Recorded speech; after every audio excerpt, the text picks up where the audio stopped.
Hello everyone, एक बार फिर से स्वागत करता हूं आपका एसआरएमएस की सीरीज में। ये तीसरा वीडियो मैं आपके लिए बनाने जा रहा हूं।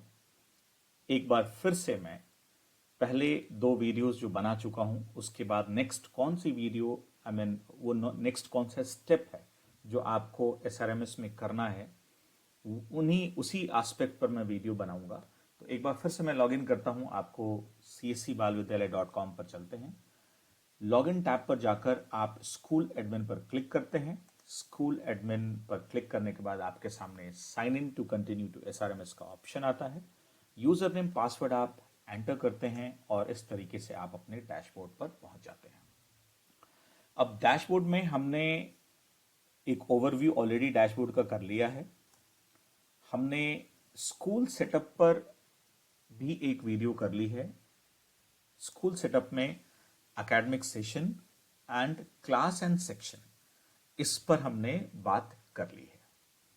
अब मैं आपसे रिक्वेस्ट करूंगा बहुत ही पोलाइटली, प्लीज जिन सेक्शंस को जैसे जैसे मैं आपसे डिस्कस कर रहा हूं इस वीडियो के थ्रू, आप उन्हीं सेक्शंस पर उसी सीक्वेंस में अपने एसआरएमएस में लॉगिन करके काम करें तो आप पूरे एसआरएमएस पर कंफर्टेबली बहुत ही आराम से काम कर पाएंगे। अदरवाइज आप कंफ्यूज होंगे।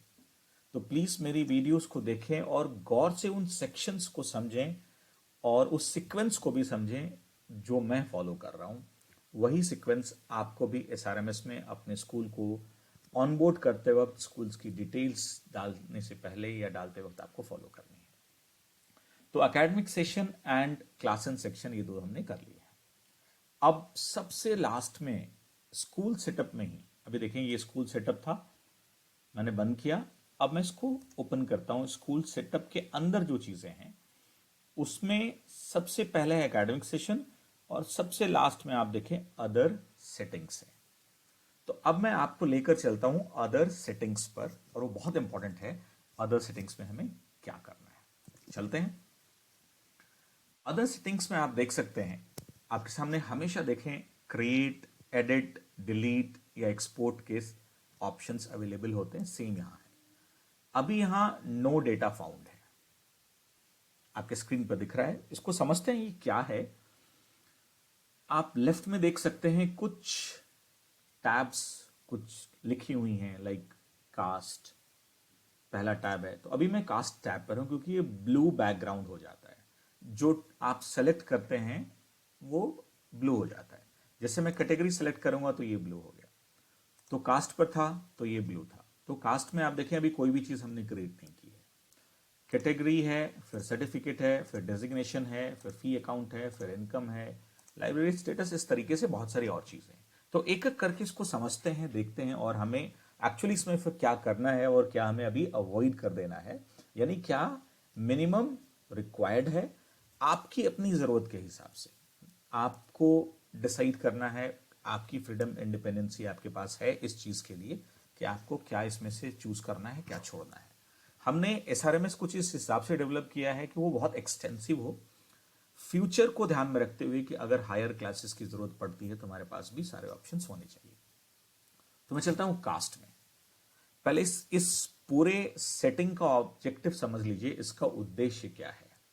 इसका उद्देश्य यही है कि जब आप बच्चों का या पेरेंट्स का डिटेल ले रहे हैं, उनकी इंफॉर्मेशंस कलेक्ट कर रहे हैं और उनसे डॉक्यूमेंट्स ले रहे हैं, तो क्या वहां कास्ट की जानकारी उनसे लेना आपके लिए एज अ स्कूल जरूरी है। तो आप इस सेक्शन में कास्ट को क्रिएट करेंगे। तो यहां यदि सपोज आपने 4 कास्ट बना लिए तो ये 4 कास्ट जो आपने बनाई है या जाति, ये जब आप स्टूडेंट्स का फॉर्म फिलअप करेंगे एडमिशन के लिए तो वहां पर अपने आप ड्रॉप डाउन में आ जाएंगी।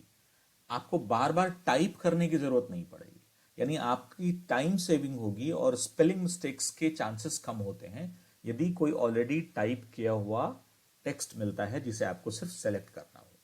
तो इस पूरे सेक्शन का, इस पूरी सेटिंग का ऑब्जेक्टिव यही है कि आप अपनी रिक्वायरमेंट प्रेफरेंस के हिसाब से इंफॉर्मेशन पहले से आप डिजाइन कर लें और वो ऑटोमेटिकली आपको वहां स्टूडेंट या पेरेंट्स के फॉर्म फिलअप करते वक्त, उनकी इंफॉर्मेशन लेते वक्त आपको दिख जाएगी। तो आपका टाइम भी बचता है और स्पेलिंग मिस्टेक्स के भी चांसेस कम है। तो यदि आप कास्ट ऐड करना चाहते हैं तो कुछ नहीं है, सिंपली आप क्रिएट पर क्लिक करते हैं। मैं एक बार फिर से चलता हूं और आप यहां जाकर कास्ट का नाम सिर्फ टाइप कर देते हैं, बस, और कुछ नहीं करना है। तो आप यदि कास्ट लेना चाहते हैं कि वो बच्चा किस कास्ट से बिलोंग करता है तो आप इसको यूज करें, अदरवाइज सेक्शन को आप छोड़ सकते हैं। नेक्स्ट मैं चलता हूं कैटेगरी।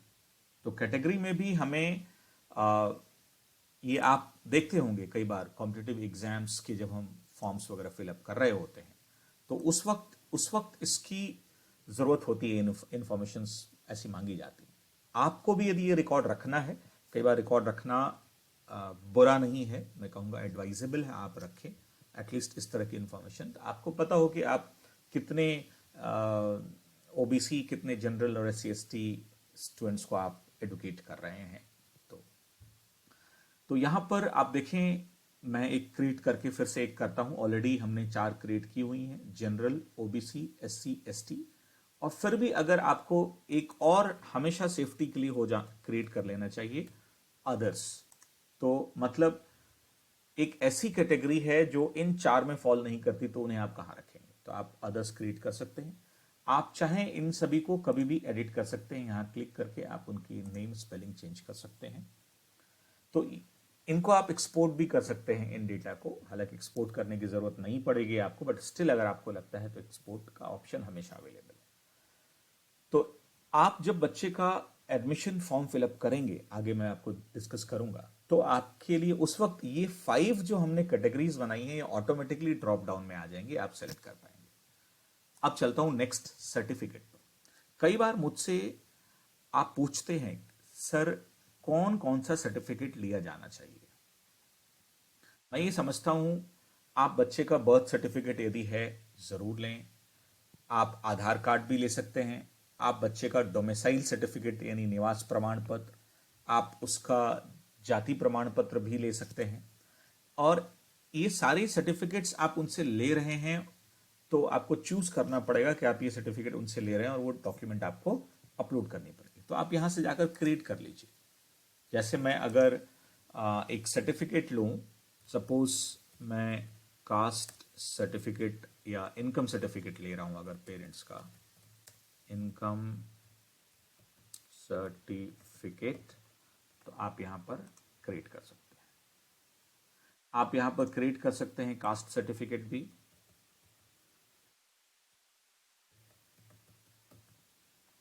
आपको लग रहा है वो किसी और स्कूल से आया हुआ है, आपके स्कूल में UKG में ले रहा है एडमिशन, तो आप यहां पर स्कूल लिविंग सर्टिफिकेट भी ले सकते हैं उससे। तो ये आपने ऑप्शंस बना लिए अपने लिए ताकि ये आपके सिस्टम में ऑटोमेटिकली सेव्ड हो और आपका टाइम और एनर्जी दोनों बचे। डेजिग्नेशन की बात करते हैं, तो ये डेजिग्नेशन बेसिकली मैं आपसे अभी कहूंगा आपके काम की नहीं है। ये तब होता है और उन स्कूलों के लिए होता है जहां पर जो एडमिशन्स बच्चे ले रहे हैं उनके पेरेंट्स हाई डेजिग्नेशंस या उनकी डेजिग्नेशन लेना इंपॉर्टेंट होता है स्कूल के लिए, तो उस पॉइंट ऑफ व्यू से ये है। तो हम इसको भी छोड़ सकते हैं। आप सिमिलरली चाहें तो क्रिएट भी कर सकते हैं यदि आपकी चॉइस है। फी अकाउंट, तो आप यहां पर चाहें तो फी अकाउंट आप चूज कर सकते हैं। मैं आपको ये एक्सप्लेन कर देता हूं, हालांकि इस पर अभी हमने बात नहीं की है फीस कैसे कलेक्ट करेंगे, बट फिर भी सपोज आपके स्कूल के 2 अकाउंट हैं। अभी जैसे मैं एक सेंट्रल बैंक ऑफ इंडिया है और सपोज एक है आपका स्टेट बैंक ऑफ इंडिया। तो आपके स्कूल के 2 बैंक हैं, अकाउंट है 2 बैंकों में। वो आप चाहें तो किस अकाउंट में उस बच्चे का फी लेंगे, फी अकाउंट कौन सा है वो आप मेंशन कर सकते हैं ताकि आपको ट्रैक रखना पॉसिबल हो। ये एक पॉसिबिलिटी है, ऑप्शंस दिए गए हैं। आपको ये जरूरत है तो आप इसको यूज करें, नहीं तो बिल्कुल इसको छोड़ दें। इनकम, आप यदि चाहते हैं कि पेरेंट्स का इनकम क्या है वो लिया जाए तो आप यहां पर लिख सकते हैं, या आप लिख सकते हैं यहां पर 1 लाख। आप इसको ऐसे भी कर सकते हैं, लेस देन 1 लाख कैटेगरीज बनाते हैं, less than 1 lakh per year. ये आपने एक वो बना लिया। तो आप चाहें तो अपने पेरेंट्स का इनकम ग्रुप भी अपनी रिकॉर्ड के लिए, यदि आपको लगता है कि रिकॉर्ड रखा जाना चाहिए तो आप रख सकते हैं। अब यहां पर आप लिख सकते हैं 1 lakh to let's say 5 lakh पर 1 lakh to 5 lakh per year.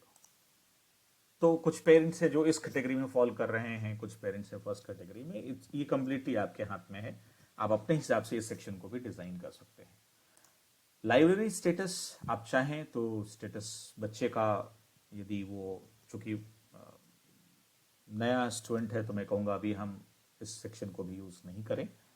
Library type भी आप छोड़ सकते हैं। मिसलेनियस फी अकाउंट आप छोड़ सकते हैं, यदि आपका कोई दूसरा अकाउंट है जिसमें मिसलेनियस फीस लेते हैं, एडमिशन फी कहीं और लेते हैं, एनुअल फी कहीं और लेते हैं, टाइप से। मिसलेनियस हेड्स फी आप चाहें तो आप उसे किस किस चीज़ की फ़ी ले रहे हैं वो यहाँ लिख सकते हैं, उसके लिए क्रिएट कर सकते हैं। जैसे मैं कंप्यूटर आप चार्जेस लेते हैं तो वो आप यहाँ पर मेंशन कर सकते हैं। तो ये सब आपके सिस्टम में फर्दर आपको रिफ्लेक्ट होगा, आपको दिखेगा। ऑक्यूपेशन यदि पेरेंट्स का आप लेना चाहते हैं कि ऑक्यूपेशन पेरेंट्स क्या करते हैं, ये इन्फॉर्मेशन यदि आपको लगता है कि आपके पास होनी ज़रूरी है, हो सकता है आपको कई बार ये रिकॉर्ड में होना चाहिए, मैं ऐसा बिलीव करता हूँ, क्योंकि आपको पता होना चाहिए आपके पेरेंट्स कौन हैं, उनका बैकग्राउंड क्या है। कई बार उनसे कई मामलों में सपोर्ट भी मिल जाता है और कई बार गाइडेंस भी अवेलेबल होती है, तो आप ले सकते हैं। यदि आपको पता है कोई, मैं स्पेशली कहूँगा आपसे कुछ कुछ हम ज़रूर ऑक्यूपेशंस को मेंशन करें। लाइक अगर कोई डॉक्टर है तो ये ज़रूर मेंशन कीजिए, और उनके पेरेंट्स का डिटेल आपके पास होना चाहिए। तो कई बार आपके स्कूल में हेल्थ कैंप लगाना हो तो आप उनको बुला सकते हैं। आप कई बार ऐसे भी पेरेंट्स को अपने पास उनकी रिकॉर्ड ले सकते हैं कि वो आर्ट एंड क्राफ्ट में अच्छे हैं, तो कभी आकर बच्चों को सिखा गए, इस तरह की कुछ चीज़ें हैं। क्वालिफिकेशन यदि आप पेरेंट्स की लेना चाहते हैं तो वो भी यहाँ पर अवेलेबल है। सेलेक्ट आपने करना है बाद में, लेकिन तभी कर पाएंगे जब आप इसको क्रिएट करेंगे। तो मैं क्रिएट करके दिखाता हूँ। लेट्स से मैंने कर लिया MBA, एक नया क्वालिफिकेशन मैं क्रिएट कर देता हूँ। तो ये हो गया हमारा MBA। इस तरीके से ये हमारे पास आ जाता है। आप स्ट्रीम भी डिसाइड कर सकते हैं, यहाँ पर लिख सकते हैं रिलेशन में कई बार क्या होता है कि बच्चा जिसका आप एडमिशन ले रहे हैं उसके साथ एडमिशन रिलेशन क्या है, जो बाकी के लोगों की डिटेल्स ले रहे हैं उनकी, तो वो भी आप चाहें तो आपकी ड्रॉप डाउन में आ सकता है। मैं यहाँ पर एक मदर हमने किया हुआ है क्रिएट ऑलरेडी, फादर मैं क्रिएट कर देता हूँ, एक और मैं क्रिएट कर देता हूँ। लेट्स से अंकल भी हो सकता है, बच्चे के स्कूल में आते हों कभी या आए, तो इस तरीके से हमने क्रिएट कर दिया।